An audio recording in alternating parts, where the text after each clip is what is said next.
Critiques, reviews, and bashing. What the heck is the difference?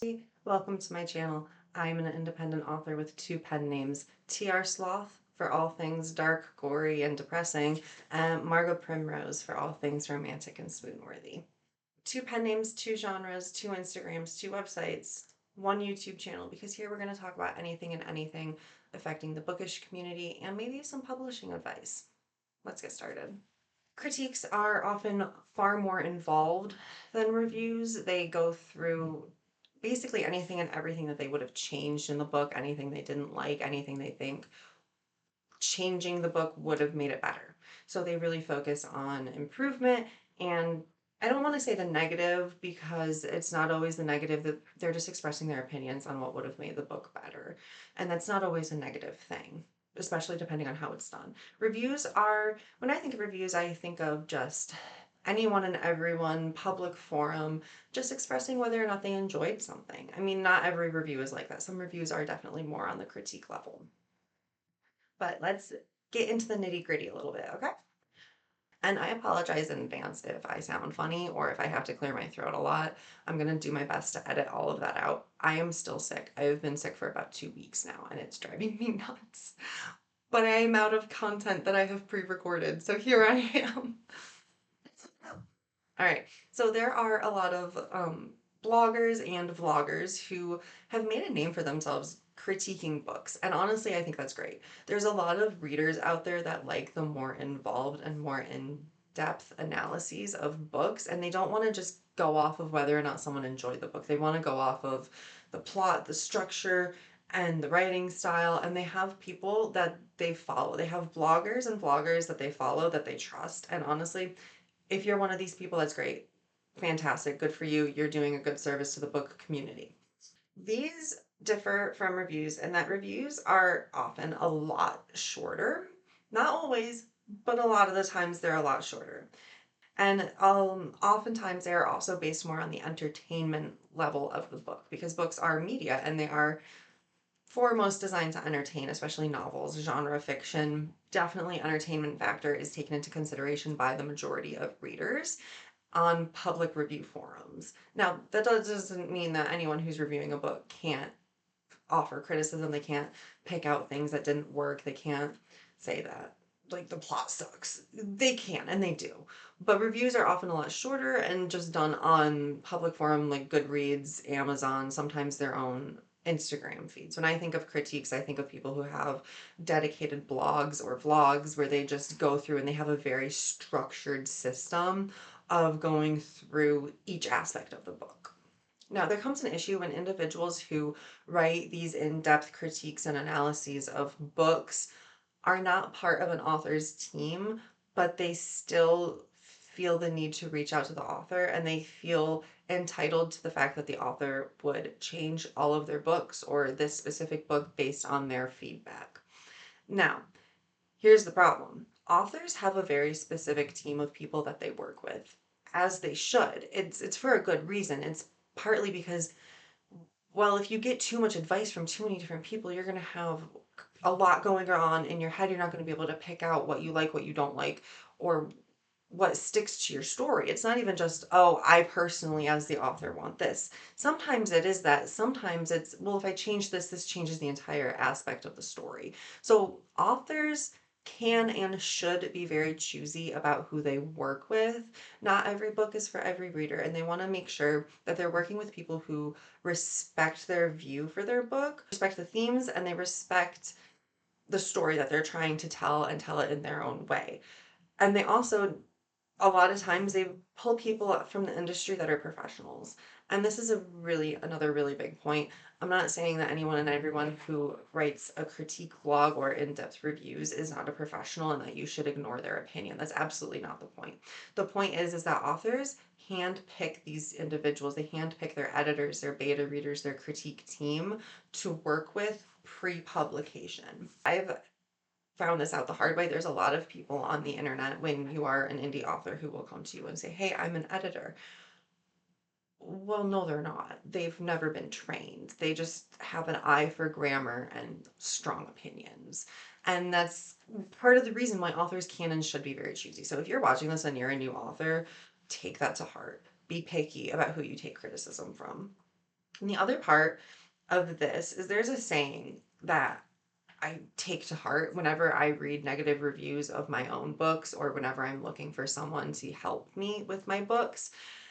Don't take criticism from someone you wouldn't go to for advice.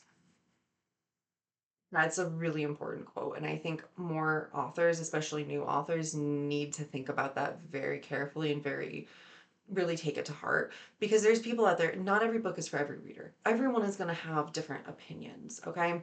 There are books out there that are beloved by everyone except for like five people. That's an exaggeration. You know what I mean? You can go find your favorite book. You think it's perfect, you think it's flawless. Even if you don't think it's flawless, you know that there are some issues with it, but you still absolutely love the book. There are going to be one-star reviews absolutely tearing that book apart and saying it's garbage. And that, again, is why authors only take criticism from a handful of people that they personally pick out and oftentimes pay to work with on their manuscripts. There have been a few instances where people who write these critique level blogs have actually reached out to authors directly and expected authors to change their books based on their feedback. And sometimes they can get snippy if the author respectfully declines, because a lot of times these books are already published.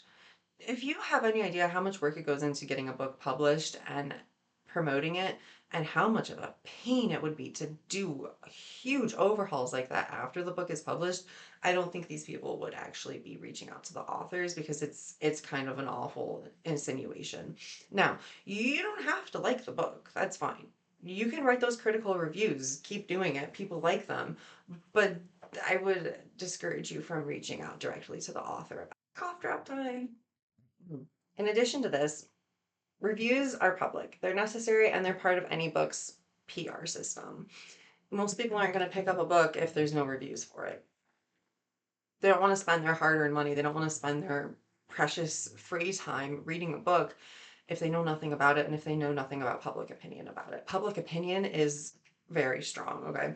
The court of public opinion is oftentimes more powerful than any other court, which is why reviews are important. So, as such, a lot of authors will reach out to people to read advanced copies of their books, ARC teams. Now, these ARC readers are very important to an author's publication journey. Now, that being said, the ARC reader author relationship sometimes gets a little bit tempestuous, which is really unfortunate because ARC readers do a lot for authors and they do it for free.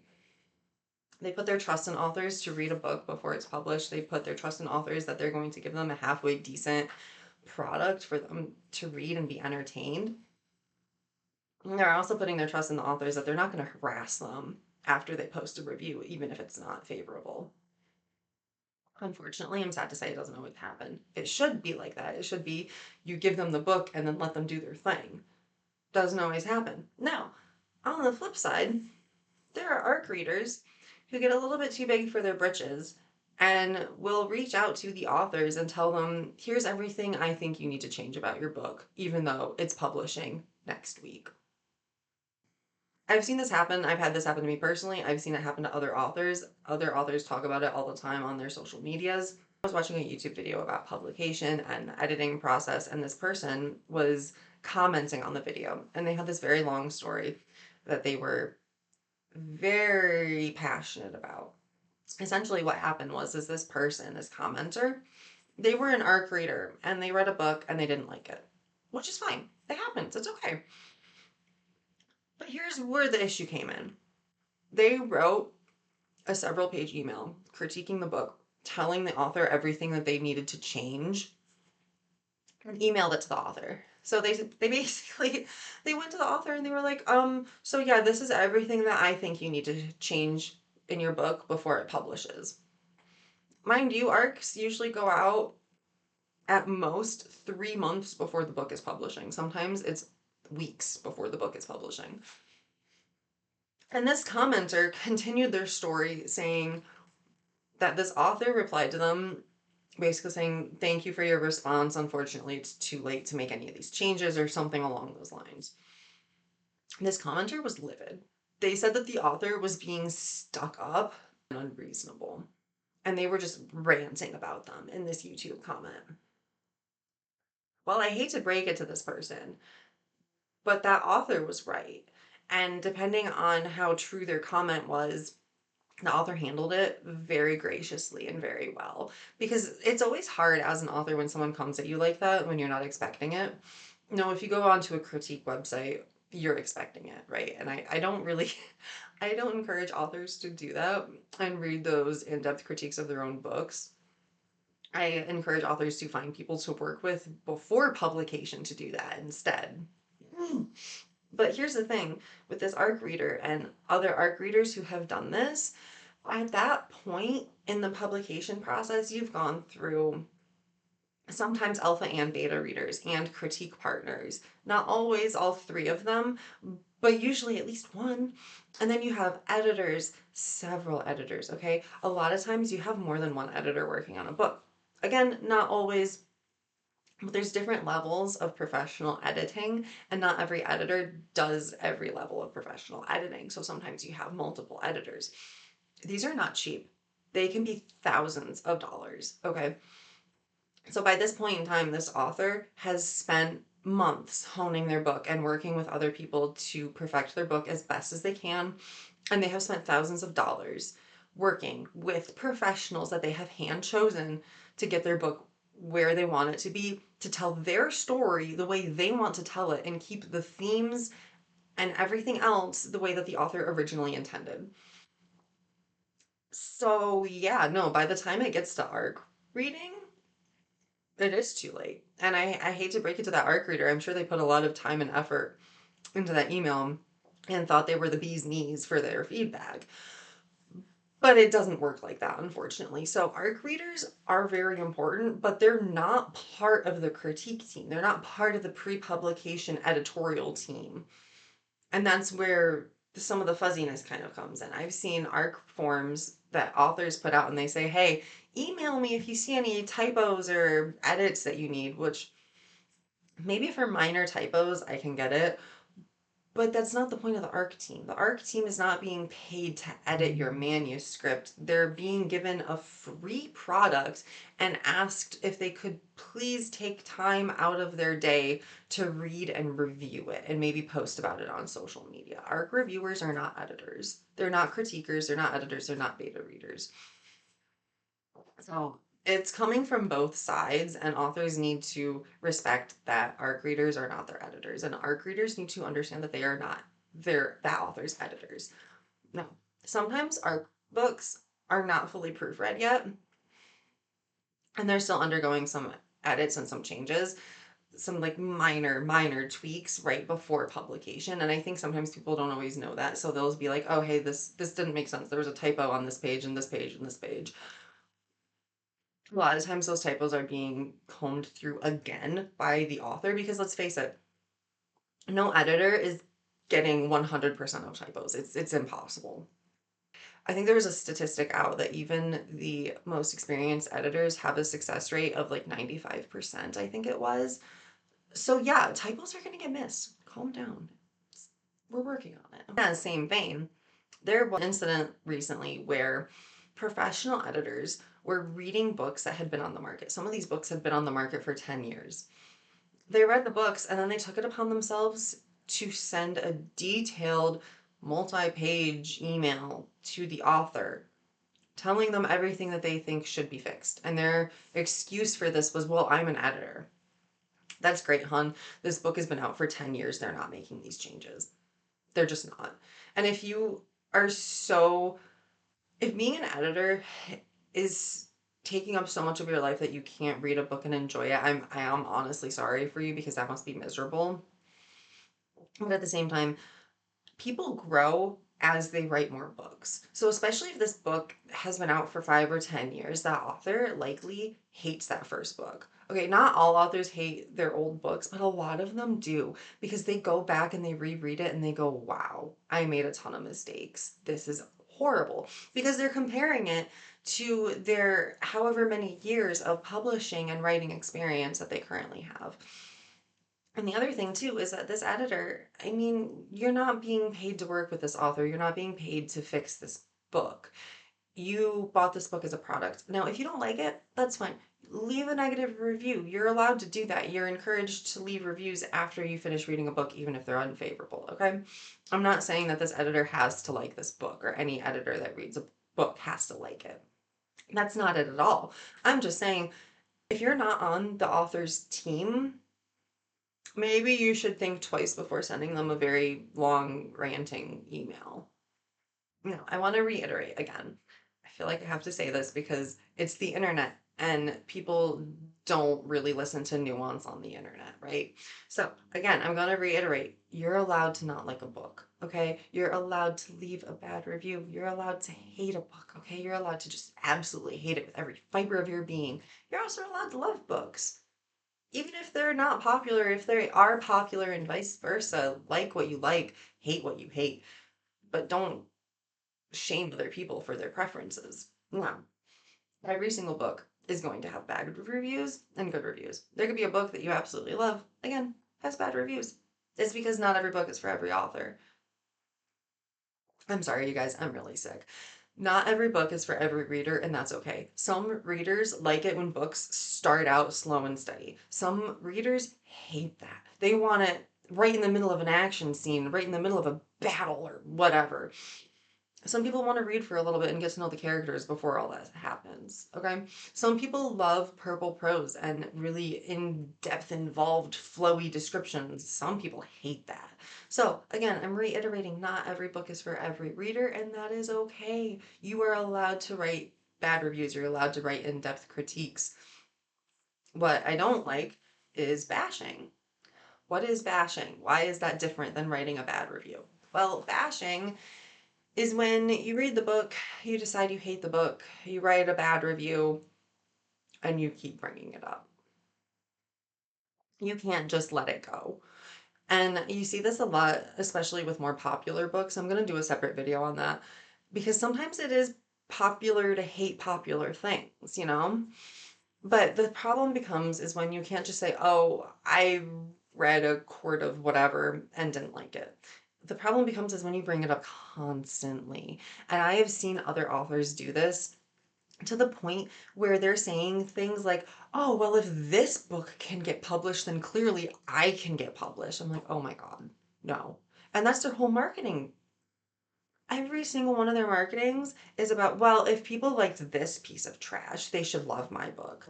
No, that's bashing. Okay, that's bashing, and you're putting other people down in order to lift yourself up. And if you can't do that, you need to take a really long, hard look at yourself. And the other thing is, I was trying to join this writing group once. And my first time on one of their live streams, they kept talking about this popular booktuber and author. And I was like, okay, maybe they recently just had a bad experience, or they just read the book and it's fresh and that's why they keep talking about it. No, because the next week they continued to complain about this author and they continued to complain about the book. And it's like, listen, ma'am, you're allowed to not like the book, but do you have to bring it up every single time you talk about books, every single time you talk about writing? That's getting to the point of bashing. And if you post multiple things where you're just like, this book is trash, I hate this book, blah, blah, blah. If you're doing it more than just the initial, yeah, hey guys, I read this is my thought. If you keep doing it, that's bashing. And that's not helping anybody. That's not a good look for you. Yeah, you might get some rage bait clicks, but at the end of the day, is it really worth it? I don't think it is. Keep all of this in mind. Be thoughtful and be mindful when you're online because honestly, online is forever. Okay, you might be able to delete something, but it's never going to fully go away. You might be able to do a public apology if it blows up in your face, but that's not always guaranteed to work. So just be mindful. If you want to write critiques, write critiques. If you just want to do a quick little review saying, I loved the way this book made me feel, that's also fabulous. Both are really good, both are valid. You're allowed to not like books, you're allowed to love books, regardless of what other people say. I would discourage you from reaching out to authors directly, trying to tell them everything that's wrong with their book that is already published or about to be published because that's not helping anybody. That's not constructive. You might think it's constructive, but it's not. And most likely the author is going to block you. And now, again, if you don't like a book, that's fine. You're allowed to not like it. But don't make hating that book your entire personality because that's not a good look. It's bashing. People aren't going to like it. People are going to eventually stop following you because you're going to be negative and you're going to bring them down. And they're not. That's not happy. Nobody likes that. Hey everybody, I hope you liked this video. Please like and subscribe if you want to see more of this content. And please remember for the entire month of October, every single one of my TR Sloth ebooks is 99 cents. So that includes The Devil Within, An Insane Asylum Demonic Horror, The Rabbit Man, a collection of short terrors and flash fictions, and my Legends of Lightning Saga, a dark fairy tale mashup. Thank you. See you in the next video.